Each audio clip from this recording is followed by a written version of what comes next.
Taste the Daily. உங்க வீட்டில் இருக்கிற ஒரு மகனா என்னோட கள அரசியல் பயணம் உங்களோட ஆசீர்வாதத்தோட இங்கிருந்து தான் தொடங்குது.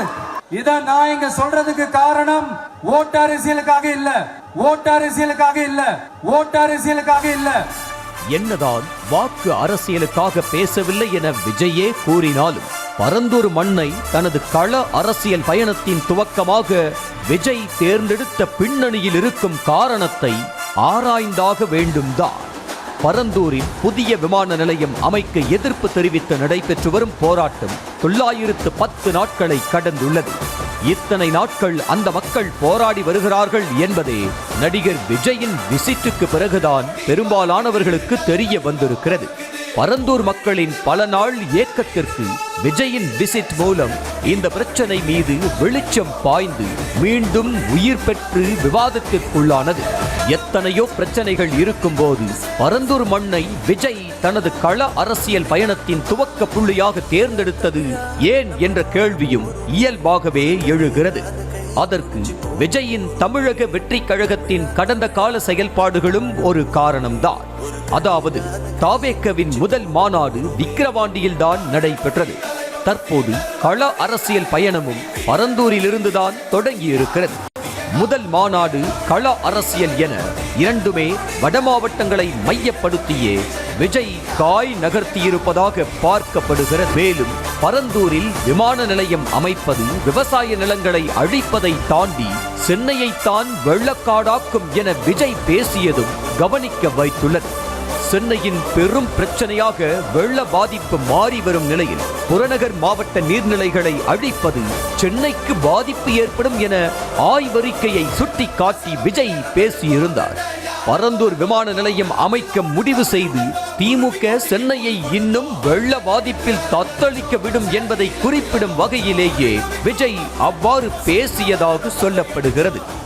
ஒவ்வொரு வருஷமும் இந்த மழை காலத்துல வெள்ளத்துல சென்னை சிட்டி எப்படி தத்தளிச்சுக்கிட்டு இருக்கிறது நம்ம பாக்குறோம். இப்ப ரீசன்ட் டைம்ல எடுத்த ஒரு அறிவியல் ஆய்வுல இப்படி ஒவ்வொரு வருஷம் சென்னையில வர ஃப்ளட்டுக்கு காரணமே இங்க இந்த சுற்றுவட்டார பகுதியில் இருக்கிற சதுப்பு நிலங்களை நீர்நிலைகளை அழிச்சதுதான் சொல்லுது.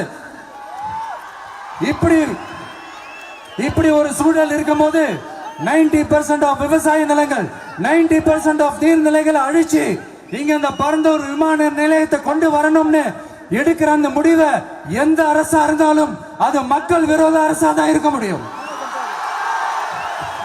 வட மாவட்டங்களில் வன்னியர்கள் பட்டியலின மக்கள் அதிக அளவில் வசித்து வரும் நிலையில் விஜயின் காய் நகர்த்தலும் வன்னியர்கள் மற்றும் பட்டியலின மக்களை குறிவைத்துதான் இருப்பதாக சொல்கிறார்கள்.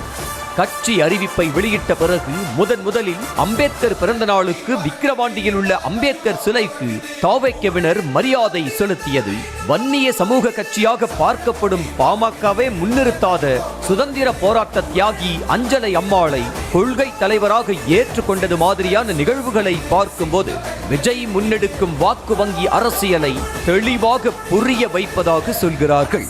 வட மாவட்டங்களில் விசிக பாமக பலமாக இருந்து வரும் நிலையில் அந்த கட்சிகளின் வாக்கு வங்கியை தான் முதல் டார்கெட்டாக விஜய் வைத்திருப்பதாக சொல்லப்படுகிறது.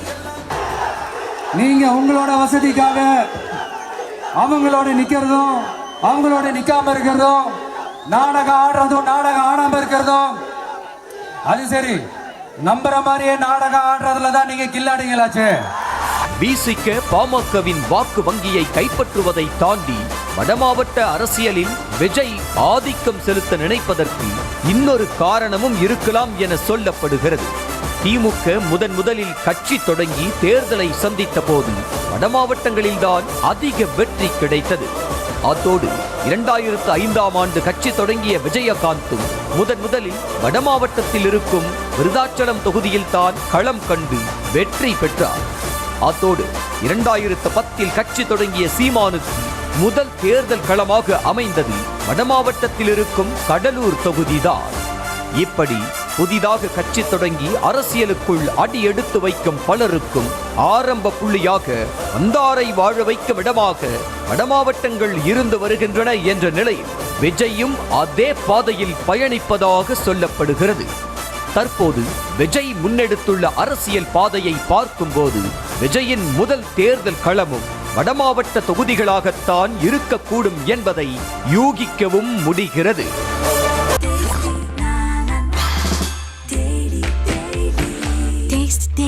Taste the Daily.